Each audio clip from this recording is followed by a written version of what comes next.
오늘은 종교개혁 501주년입니다. 종교개혁 500주년이 엊그제 같았는데 벌써 1년이 지났습니다. 501주년을 맞이하게 되어졌는데, 오늘 제가 여러분들과 함께 말씀을 함께 나누면서 오늘날 우리의 종교개혁은 어떻게 이루어져야 될 것인가 하는 부분을 오늘 말씀을 중심으로 해서 한번 살피고, 또 기도 제목을 삼고, 또 나 자신을 돌아보는 기회가 됐으면 좋겠습니다. 하나님께서 예레미야 선지자를 통해서 남유다의 멸망을 예언하셨습니다. 그러나 남유다의 멸망만을 예언하신 것으로 끝나는 것이 아니라 그들에게 희망과 꿈을 잃지 않도록 하십니다. 오늘 본문에 나오는 말씀 10절에도 예레미야 선지자를 통하여 이렇게 말씀하십니다. 여호와께서 이와 같이 말씀하시니라.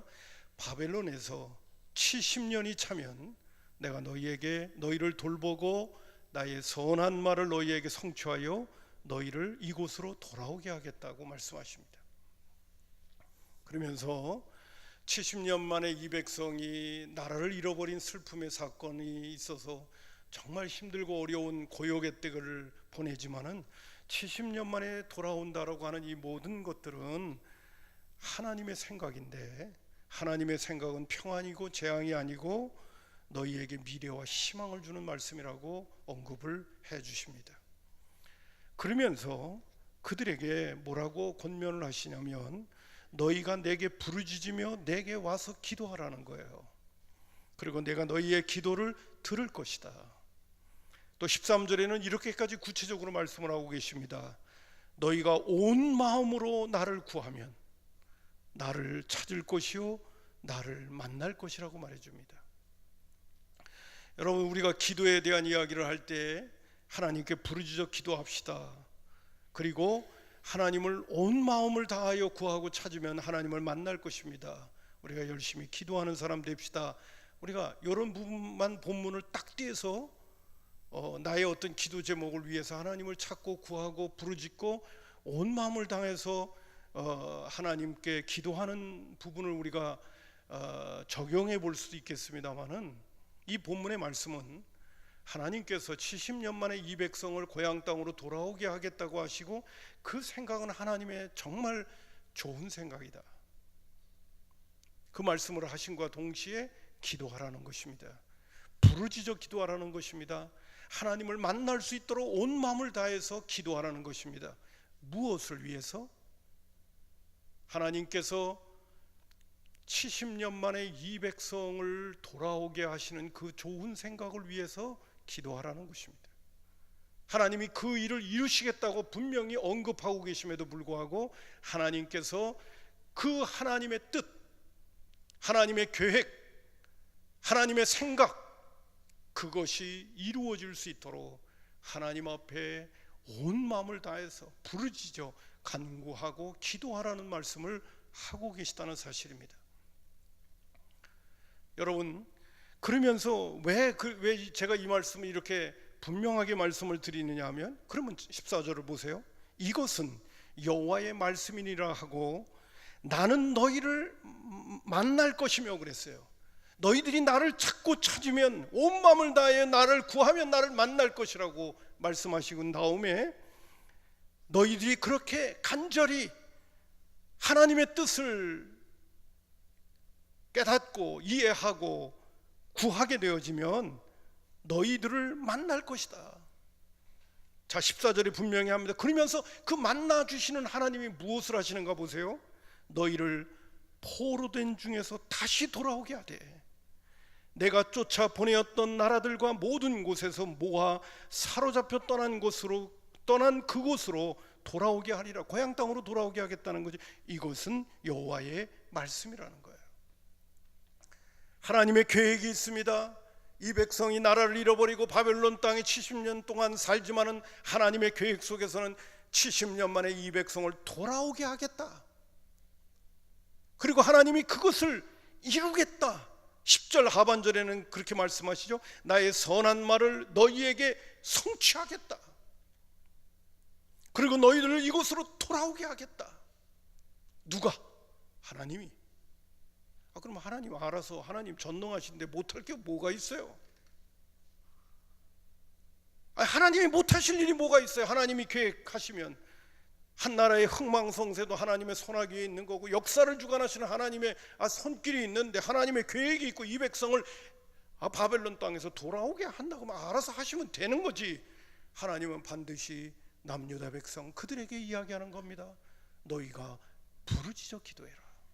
이 일을 위하여 부르짖어 기도해라. 그리고 나를 만나기 위해서 온 마음을 다해서 나를 찾아라. 그러면 내가 너를 만나주고 하나님이 계획하신 그 뜻, 하나님이 계획하신 그 의도가 성취되도록 너희들을 도와주겠다는 거예요.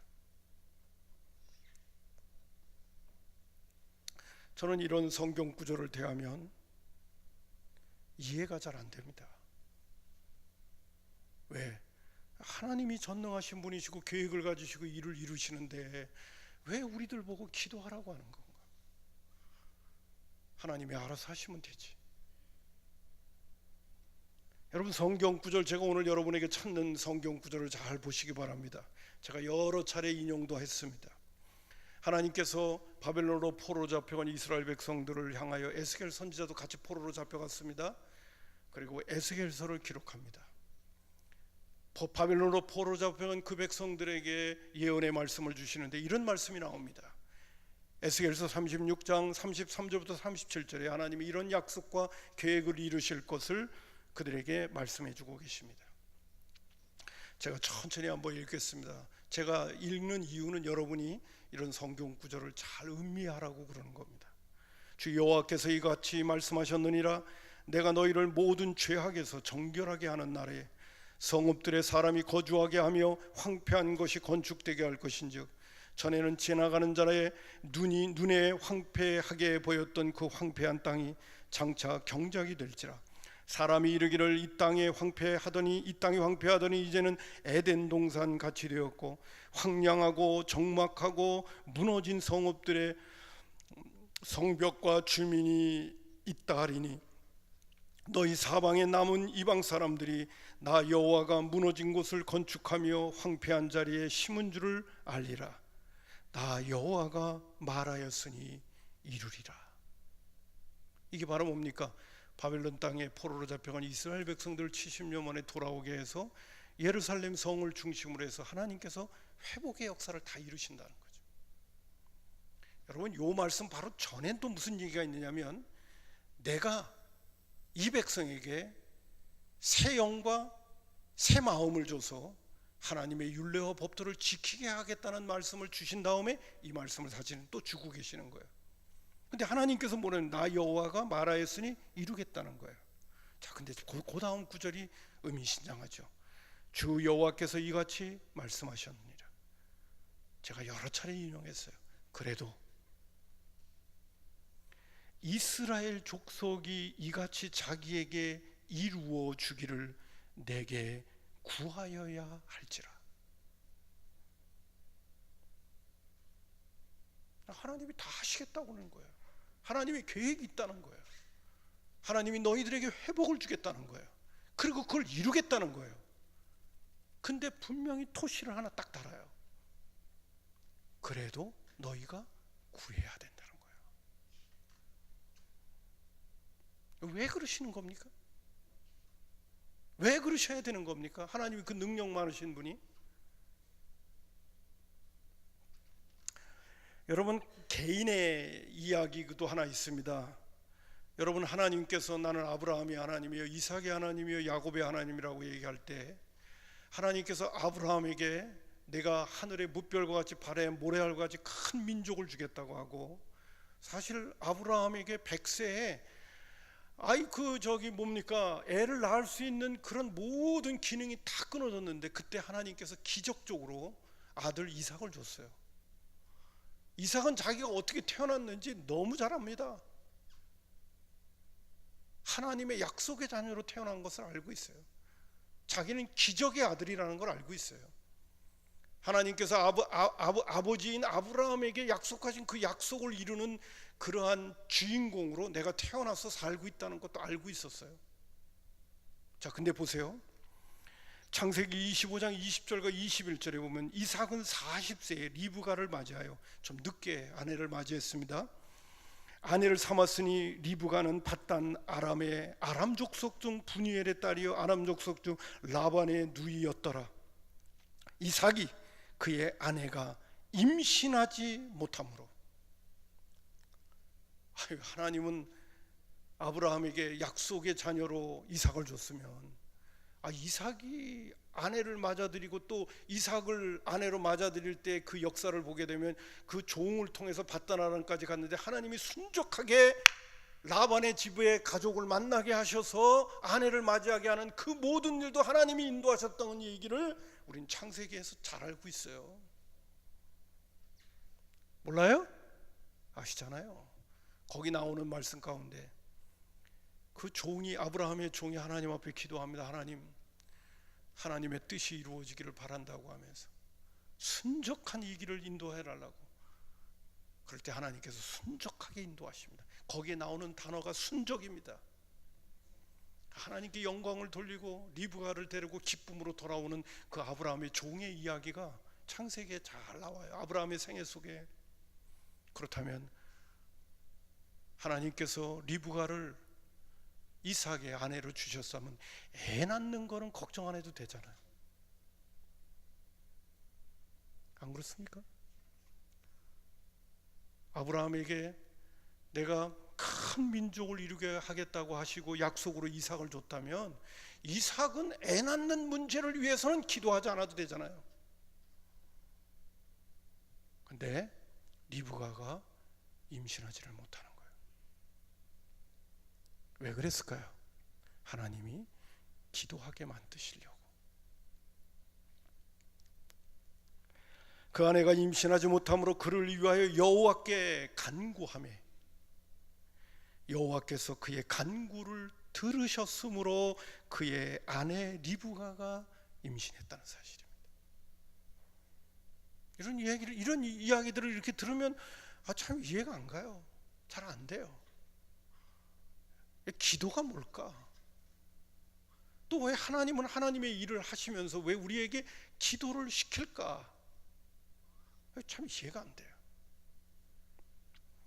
여러분, 구속사의 역사 가운데 아주 중요한 성령의 역사를 이야기할 때도 한번 여러분, 이건 굉장히 중요한 구원의 역사고 우리와의 정말 아주 밀착되어져 있는 그러한 하나님의 놀라운 일입니다. 신약시대에 넘어오면서 자 보세요. 성령 하나님과의 그리고 기도를 생각해 보겠습니다.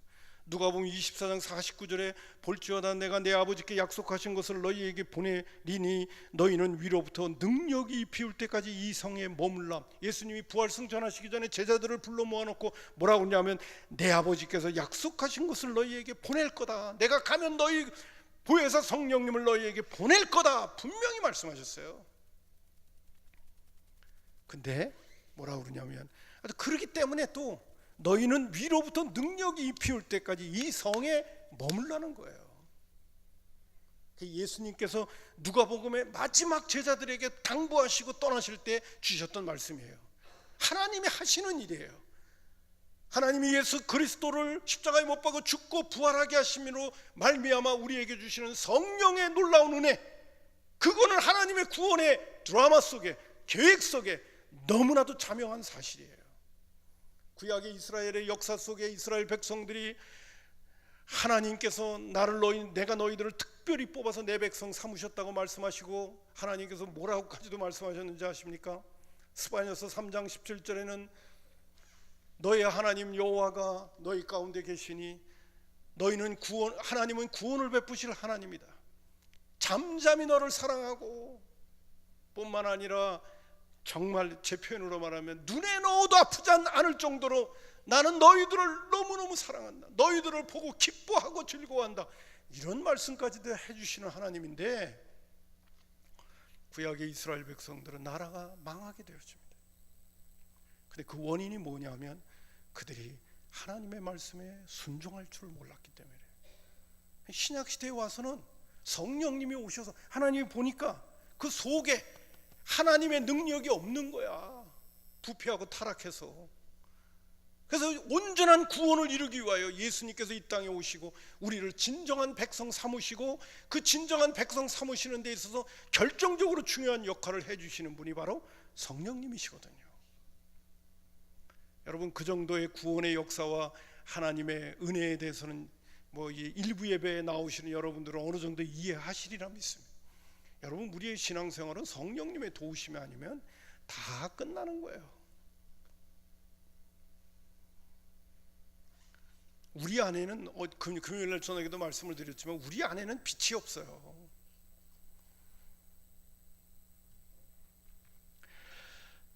자, 그렇기 때문에 성령님이 오셔야 되는데, 요한복음 14장 26절에도 이렇게 말씀하십니다. 보혜사 곧 아버지께서 내 이름으로 보내실 성령이라고 그랬어요.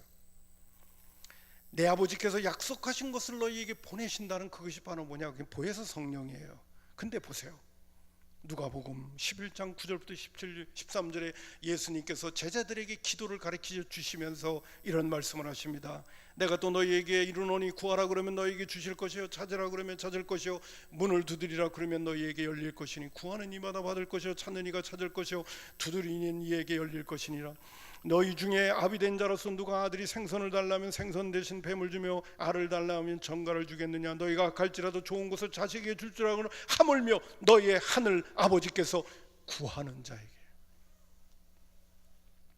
자동적으로 예수님이 가시면 보혜사 성령님이 오셔서 성령이 임하는 게 아니라 구하는 자에게 성령을 주시지 않겠느냐고 말씀하십니다.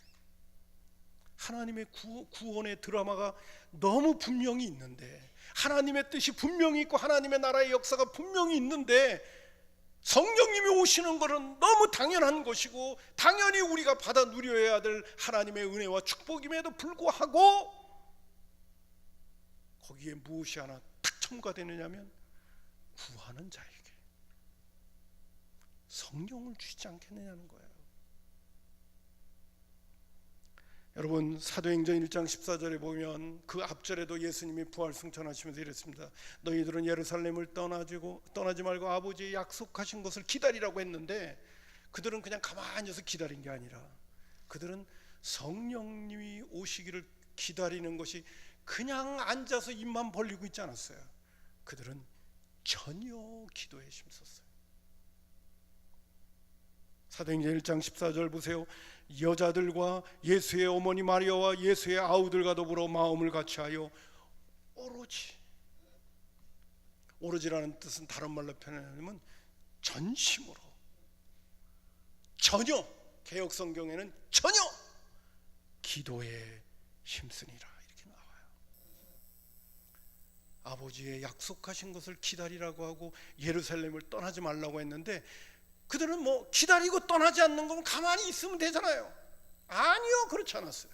그들은 오로지 기도에 힘썼어요. 왜? 성령 하나님이 오셔서 나를 변화시키고 하나님의 사람으로 살아가는 것은 구하는 자에게 성령을 주시지 않겠느냐는 주님의 가르침과 기도에 대한 원리를 제자들은 다 배웠기 때문에 그런 거예요.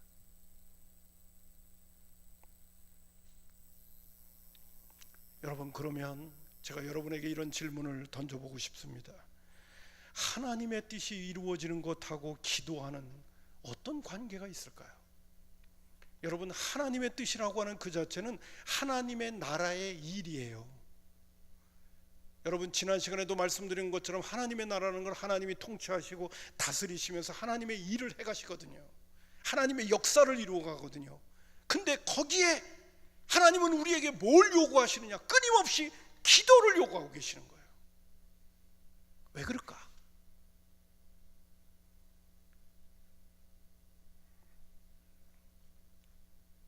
그것은 바로 여러분, 오늘 본문에 나오는 말씀 가운데도 내가 70년 만에 이 백성을 고향 땅으로 돌아오게 하며 모든 회복의 역사를 이루겠다고 하신 그 하나님의 좋은 생각, 하나님이 주시는 평안, 하나님이 주신 미래의 꿈과 희망이라고 하는 이 메시지는 다 사실은 누구의 일입니까?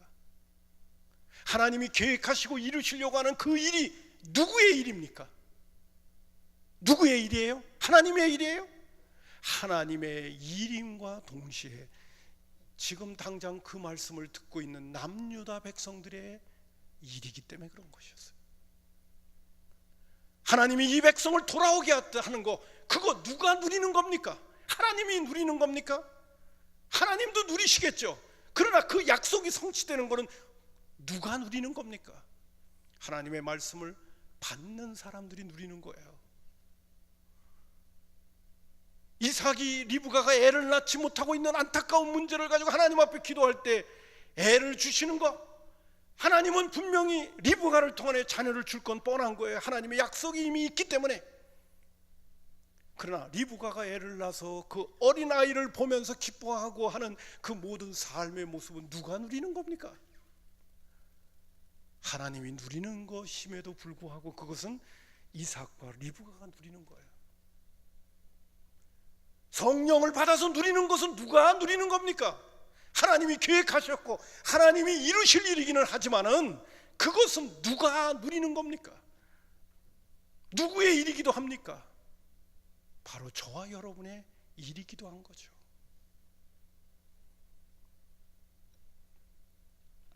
하나님은 오늘도 하나님의 일을 행하실 때 우리를 하나님의 일에 동참시키시면서 그것이 너희들의 일이라고 오늘도 우리에게 말씀하고 계시는 거예요. 그 일에 동참하는 가장 중요한 일이 바로 기도라는 사실입니다. 얼마 전에 우리 교회 이제 그 특별 강사님도 오신다고 그래가지고 국화를 사러 갔어요. 요새 이제 국화가 끝 무렵이 되다 보니까 국화값이 좀 많이 다운이 돼 있는데 국화를 사러 갔더니 한 곳에 갔더니 어느 젊은 그 자매가 나와가지고 이 호객 행위를 얼마나 잘하는지 뭐 이런저런 얘기를 막 잘해주는 거예요. 그러면서 그 엄마가 얘기하기 우리 딸이 교회를 다니는데 교회에서 피아노 반주를 하고 있습니다. 막 그런 얘기를 하니까 국화를 안 살 수가 없는 거예요. 그래서 국화를 샀어요. 몇 개를 샀어요. 그 돌아오는데 정말 도매장집에 있어가지고 도매상집에 들어가니까 더 싸더라고. 제가 그 모습을 이렇게 보면서 여러분 생각을 해보세요. 엄마가 장사하는 그 꽃집에서 딸이 호객행위를 해요. 호객이라니까 단어가 좀 그렇긴 한데 딸이 일을 하고 있어요. 그 어머니의 일과 그 집안의 일이 그 가게가 부모님의 일입니까? 그건 자녀에게는 연결이 안 돼요? 나는 가끔 가다가 여기 이런데 저 매점 같은데 이렇게 저기 가게 같은데 요새는 다 뭐 LG25지 뭐 이마트 다 그렇지만은 어떻게 보게 되면 이렇게 가서 열심히 친절하게 해주는 그런 그 점원이 있어. 그래서 가만히 보면 저기야 자녀들이야. 자녀들 딸 아들이 아주 장사를 너무 열심히 해. 그래서 가만히 이렇게 보면 그렇지 내 집 일이니까 이렇게 열심히 해주지. 근데 어떤 또 자녀는 뭐라고 그러는지 압니까? 와서 조금 좀 시간 좀 일 좀 해달라고 그러면 뭐라고 얘기하는지 못한다는 거야. 못한다는 거야. 나는 내일도 바빠 죽겠는데 무슨 그러냐고 이러는 자녀들을 볼 때가 있어요. 그런 자녀를 한마디로 말해서 뭐라고 그러는 건지 아닙니까? 철없는 자녀라는 거예요. 철이 없어서 그래요. 여러분, 제가 오늘 드리는 말씀은 이 일입니다. 하나님의 일은, 하나님의 나라의 일은 내 일이에요. 오늘도 한국 교회가 이 영적인 부분에 눈이 떠 있지 않아요.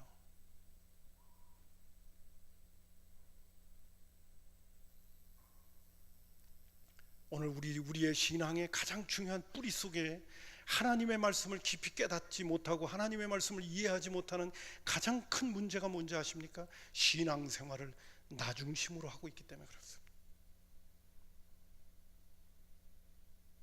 여러분, 신앙생활을 나 중심으로 하고 있는 한 하나님의 말씀은 다 깨달을 수가 없어요.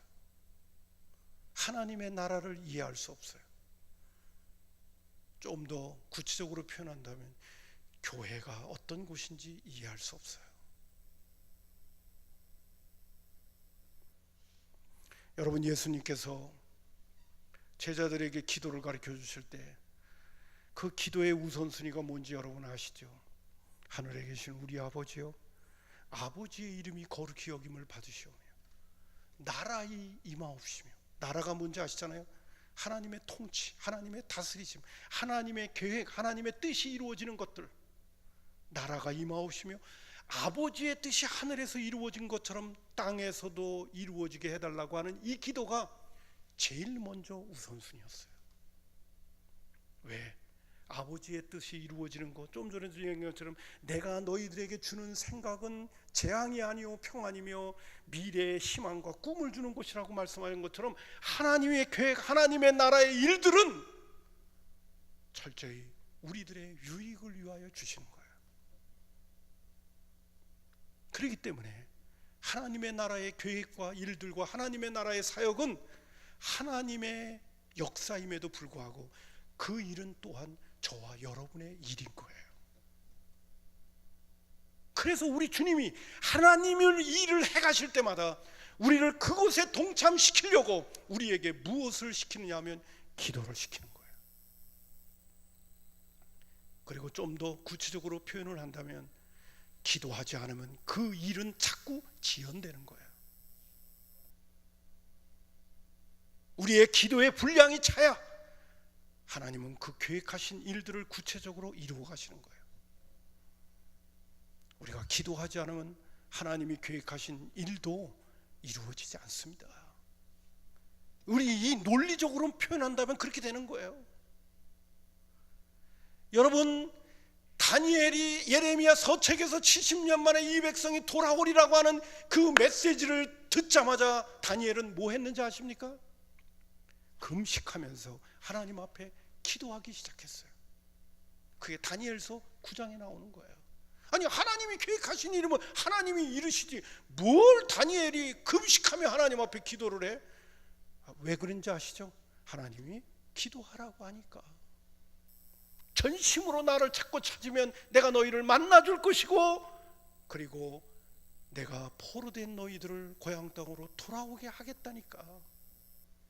그때부터 그 말씀을 듣고 다니엘은 하나님 앞에 금식하며 기도하기 시작했던 거예요. 왜? 하나님은 하나님의 뜻을 이룰 때에 우리의 기도를 통하여 이루어 가시니까요.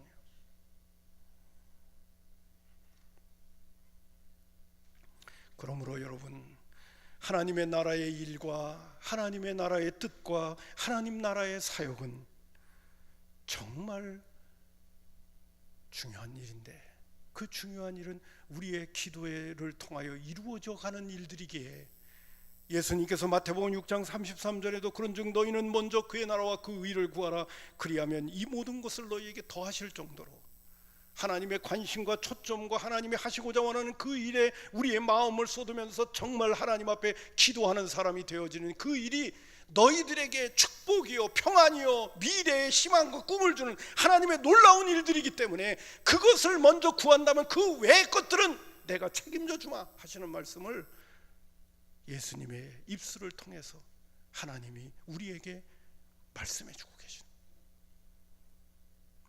우리의 관심이 지금 어디 있어야 되느냐를 말씀하고 계시는 거예요. 제가 성경 구절을 왔다 갔다 해서 죄송한데요, 오늘 아침 말씀 가운데 예레미야 선지자를 통해서 하나님이 이런 말씀을 하고 계셔요. 자, 이 구절도 한번 여러분에게 인용해 드리겠습니다. 예레미야 31장 31절부터 34절입니다. 이거는 우리 한번 천천히 한번 다 같이 한번 읽어볼까요? 준비되셨어요? 자, 읽습니다. 시작. 여호와의 말씀이니라. 보라, 날이 이르리니 내가 이스라엘 집과 유다 집에 새 언약을 맺으리라. 이 언약은 내가 그들의 조상들의 손을 잡고 애굽 땅에서 인도하여던 내던 날에 맺은 것과 같이 아니한 것은 내가 그들의 남편이 되어서도 그들이 내 언약을 깨뜨렸음이니라. 여호와의 말씀이니라. 그러나 그날 후에 내가 이스라엘 집과 맺을 언약은 이러하니 곧 내가 나의 법을 그들의 속에 두며 그들의 마음에 기록하여 나는 그들의 하나님이 되고 그들은 내 백성이 될 것이라.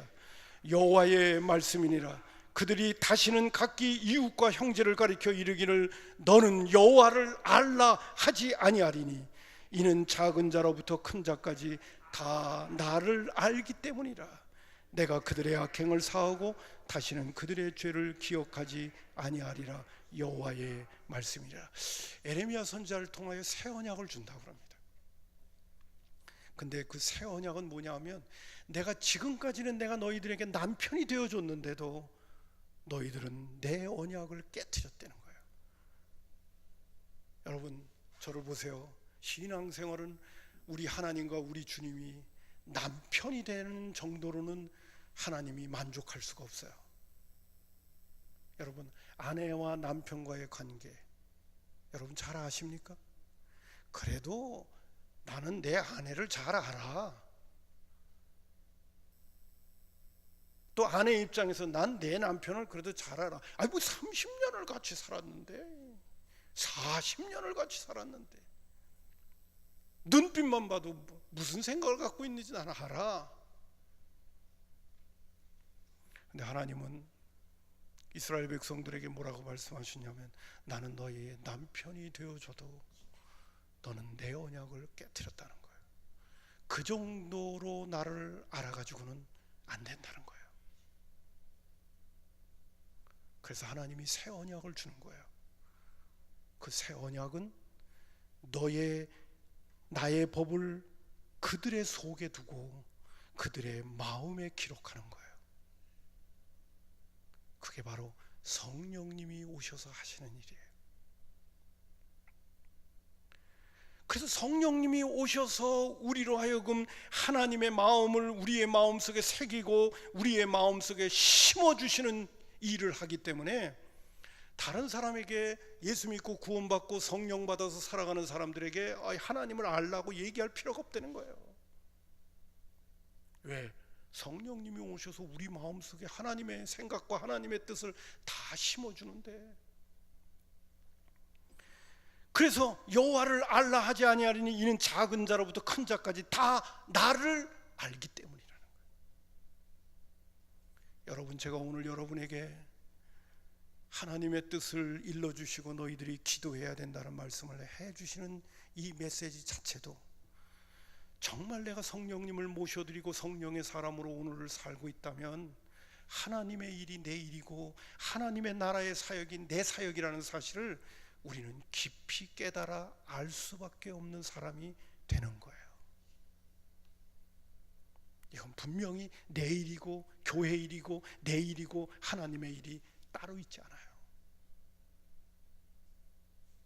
아직 내가 성령님의 은혜를 통해서 하나님이 하시고자 원하시고 하나님의 뜻이 이루어가기 위하여 우리를 기도를 통하여 역사하시는 그 하나님의 영적인 세계의 원리를 내가 아직 모르고 있기 때문에 그런 거예요.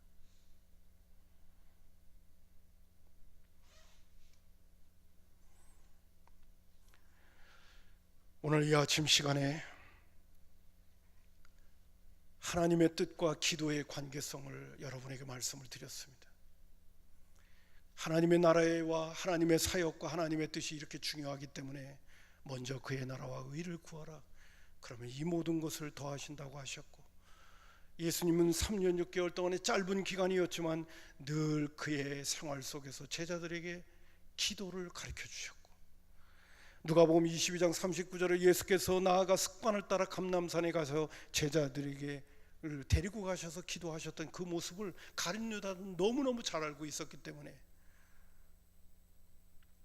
대제사장들과 그 병사들을 이끌고 예수님을 잡으러 습관을 쫓아 기도하셨던 그 장소에 와서 예수님을 잡게 됐던 거죠. 왜? 예수님은 늘 예루살렘에 오시면 그곳에서 기도하셨기 때문에.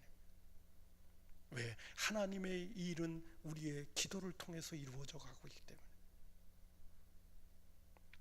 그러기에 제자들은 예수님이 부활하신 다음에 사도행전 3장 1절에 보면 제9시 기도 시간에 베드로와 요한이 성전에 올라갔다고 그랬어요. 기도 시간에 선교의 사역을 감당했던 베드로의 일행도 바울 사도의 일행도 사도행전 16장 16절에 보면 기도할 처소를 찾게 되어지고 우리가 기도할 곳에 가다가 점치는 귀신 들린 여종도 물리치게 되어지고 뿐만 아니라 자주장사 루디아를 구원시키는 구원의 역사도 이 기도와 연관되어지는 것을 볼 수가 있게 되어집니다.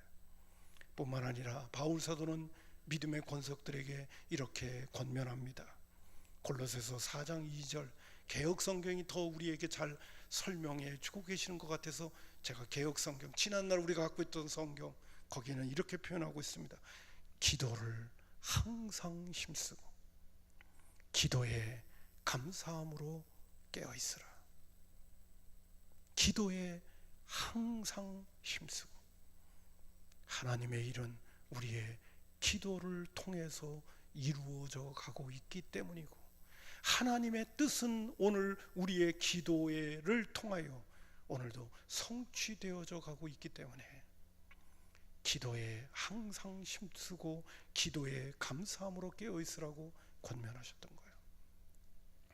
여러분, 기도는 하나님과의 1대1의 깊은 교제의 관계입니다.